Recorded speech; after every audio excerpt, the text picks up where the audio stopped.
जीव को सब कछु प्राप्त है सके है, परंतु भगवान को भजन करवे के ताई और सदगुरु की सेवा करवे के ताई अवकाश मिलनो अत्यंत दुर्लभ। अगम कह दऊं तो कोई अतिशयोक्ति ना होएगी, ऐसो कहो करते।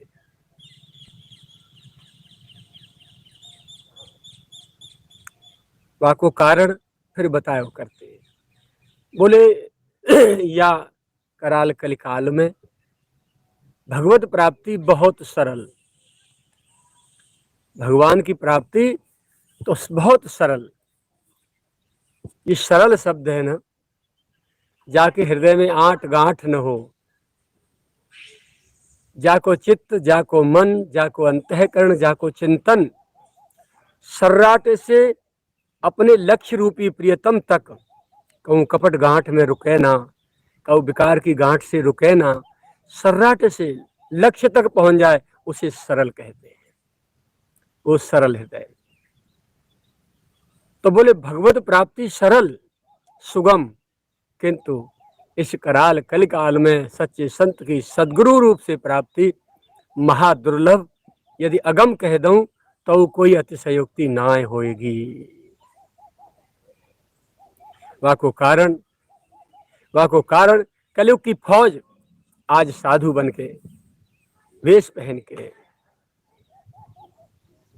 व्यासपीठन पे बैठ बैठ के धर्म विरुद्ध भाषा बोल बोल के स्वयं को अध्ययन कछु ना है और स्वयं को चिंतन कछु ना है और स्वयं के आचरण में वो धूर ना है, लेकिन पढ़ी और सुनी थोड़ी सी बातन ने अपने मनगढ़ंत अर्थ लगाए के जब भीतर खुद कुछ ना है, कछु समझ में सूझबूझ है ही नहीं, तो कहा कहेंगे वो जो मन में आवी सो अनर्गल प्रलाप करते रहे।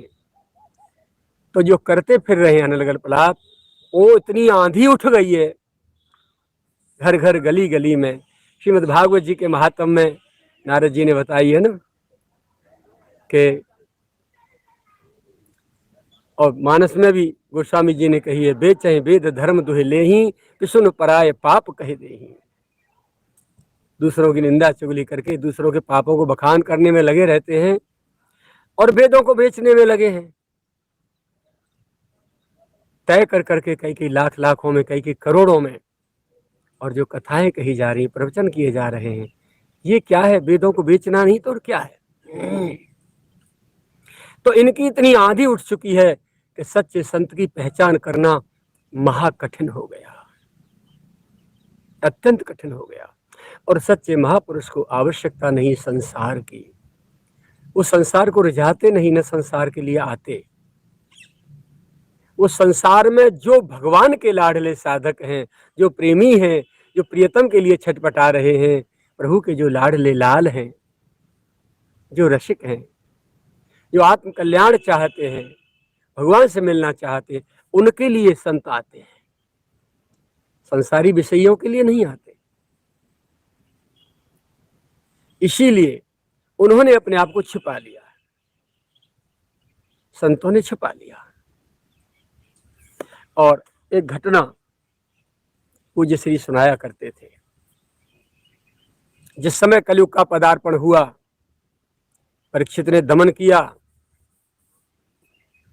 परीक्षित का भी लीला संवरण हो गया, तो कलयुग का तांडव पूरी तरह से छा गया इस सृष्टि में। तो कलयुग ने अपने गुप्तचरों को भेजा कि जाओ देख के आओ, अब सृष्टि में मेरे आदेशों का कौन कौन पालन कर रहा है, मेरे कानूनों का, और कौन कौन नहीं पालन कर रहा है। सेवक दौड़े, घूम घाम के पूरी सृष्टि में आए और आकर के उन्होंने कहा, बोले महाराज, सच्चे संत, सच्ची पतिव्रता, सच्चे ब्राह्मण, सच्चे क्षत्रिय, सच्चे वर्णाश्रमी, ये लोग आपके कानूनों का पालन नहीं कर रहे। बाकी सब जनता अत्याचार, दुराचार, भ्रष्टाचार, पापाचार, अनाचार, झूठ, छल कपट, दंभ, चोरी सब कुछ कर रहे हैं। मद्यपान, नारियां अपना शरीर का व्यापार, जुआ, सट्टे, गऊ कसी, ये सब कुछ हो रहा है। आपका कानून पालन कर रही है जनता, लेकिन ये सच्चे संत, सच्चे ब्राह्मण, सच्ची पतिव्रता, सच्चे क्षत्रिय, ये चार आपके कानूनों को नहीं मान रहे हैं। तो बोले इनसे जाके बात करो। अब हमारा शासन है, सरकार बदल गई, द्वापर गया, अब हमारा राज्य है तो हमारे कानूनों का पालन करें, और ना करें तो उनकी एक सभा बुलाई जाए, एक विशाल मीटिंग बुलाई जाए। गुप्तचर गए, सभी ने इन लोगों से मिले और सबसे कहा ये चारों के चारों बोले, युग कोई भी हो, हर युग की पहचान हम ही से है। सतयुग में हम लोगों की संख्या प्रचुर मात्रा में होती है, इसलिए उसे सतयुग कहते हैं। त्रेता में 75% होती है, और द्वापर में 50% होती है, और कलयुग में संख्या 2-4% रह जाती है। इसलिए युगों का अंतर, युगों का अप डाउन, ये जो है इससे पहचान हम ही से पहचान है। यदि हम मिट गए तो फिर हमेशा, यदि कलयुग में आकर यदि हम मिट जाते हैं और नामो निशान नहीं रहता है, तो फिर सतयुग आएगा कैसे।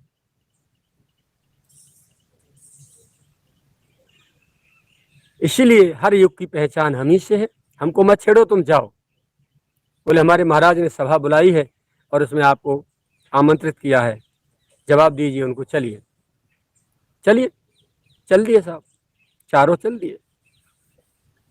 सामने कलयुग का मंच लगाया गया। मंच पर कलयुग महाराज विराजे, काले काले काल पुरुष।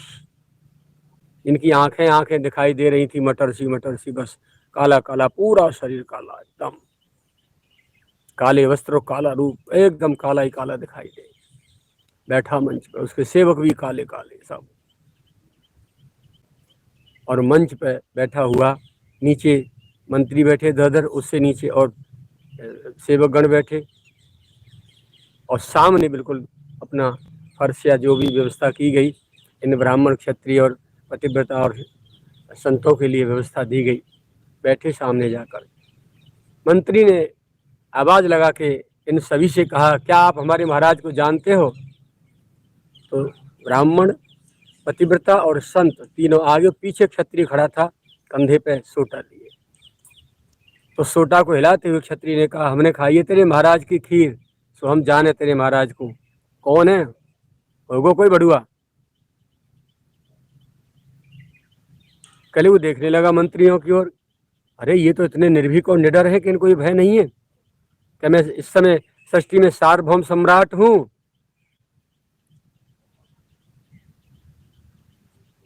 तो इतने में उसने हिलाकर डंडा कहा, बोले अभी जंप मार के उछल के आता हूं तेरे ऊपर, वहीं तेरी राम राम करनी को एक मारूंगा जोर से, लाल लाल कर दूंगा, निकल पड़ेगा लाल कलर उसमें से। फिर वो देखने लगा मंत्रियों की तरफ, कलयुग मंत्रियों की तरफ जब कलयुग देखने लगा तो मंत्री बोले, महाराज थोड़ा बात करने का रुख बदलिए, आप थोड़ा लचीलापन लाई है, आक्रोश में काम खराब हो सकता है। ये लोग शक्तिमान हैं, सदाचारी हैं, भगवत भक्त हैं, धर्मात्मा हैं, धर्म की धुरी हैं, इनसे पार नहीं पड़ेगी, ये तपस्वी हैं। तो कलयुग ने कहा, अच्छा भाई चलो ठीक है, आप ये बताओ हमारे कानून पालन क्यों नहीं कर रहे हो। तो क्षत्रिय पीछे से खड़ा हुआ बोला कि तुम अपना कानून हमसे क्यों पालन करना चाहते हो, तुम बताओ। बोले हमारी सरकार बदली है, इसलिए जब राजा बदलता है तो सरकार उसकी बदलती है, नई सरकार आती है, नए कानून बनते हैं, पुराने कानूनों में कुछ हेर फेर किया जाता है, संशोधन किया जाता है। तो क्षत्रिय ने कहा, तो क्या तुम्हारे राज्य में, तुम्हारे अपने काल में, राज्यकाल में क्या अनाचार, दुराचार, भ्रष्टाचार, पापाचार ही होते, धर्माचार नहीं। क्या नहीं, बिल्कुल नहीं। तो क्षत्रिय बोला कि तुम भूल में हो, हमारे शासक हमारे गोविंद हैं, हमारी किशोरी हैं, हमारे संत महापुरुष हैं, हमारे सच्चे ब्राह्मण हैं, सच्ची पतिव्रताएं माताएं हैं और सच्चे पूर्वज हैं। हमारे धर्मशास्त्र हैं, वेद पुराण हैं और हमारे श्याम सुंदर हैं, किशोरी हैं, श्री राघव सिया रघुवीर जी हैं, हमारे भवानी शंकर जी हैं, हमारे बजरंग दादा हैं, हमारे न्यायाधीश, हमारे रक्षक वो हैं। कलयुग तू भूल जा, हमारी ओर कदाप एक बार भी तेने यदि आंखें उठाने की कोशिश की तो तेरी आंखें निकाल दी जाएंगी। कलयुग बोला यार ये तो बहुत बदतमीजी पने से पेश आ रहा है। मंत्री हंसने लगे, बोले महाराज सुन लो इनकी। क्षत्रिय बोला पीछे से बता तू क्या चाहता है हमसे, जिससे तू संतुष्ट हो। तो बोले कलयुग देव बोले कि भाई करो कुछ और कहो कुछ, खूब कीर्तन करो, कथा करो, सत्संग करो, प्रवचन करो, दूसरों को उपदेश दो। वो उपदेश आपके अपने लिए नहीं होने चाहिए। मंच पर धर्माचार्य बन के दहाड़ो, यानी कितने बड़े धर्मात्मा हैं और सबसे धर्म की खोखली जड़ करने वाले तुम ही सिद्ध होने चाहिए। तो क्षत्रिय तो बोला नहीं, तब तक ब्राह्मण बोले, जनेऊ खींचा उन्होंने, कमंडल से जल लिया, जल लेकर कहा कि तुझे हमेशा के लिए मिटा दिया जाए तो। अब कलयुग देखने लगा। तब तक जो पतिव्रता बैठी थी माता, वो बोली कि तेरी अवधि कितनी है? बोले 4,32,000 वर्ष। अच्छा, 4,32,000 वर्ष तक के लिए यदि मैं सूर्यास्त कर दूं, घोर अंधेरी रात्रि ही बनी रहे, तो बोले इससे क्या होगा? बोले इससे ये होगा कि तेरे जो सेवक है, तेरी जो फौज है, तेरे जो पापी दुरात्मा लोग हैं, ये सब खाएंगे और सोएंगे, खाएंगे और सोएंगे, और खाते सोते पूरी जिंदगी बीत जाएगी। 4,32,000 वर्ष तेरी। कलयुग ने फिर देखा मंत्रियों की तरफ, मंत्रियों ने सिर हिला के स्वीकृति दी। तो क्या ऐसा चाहते हो?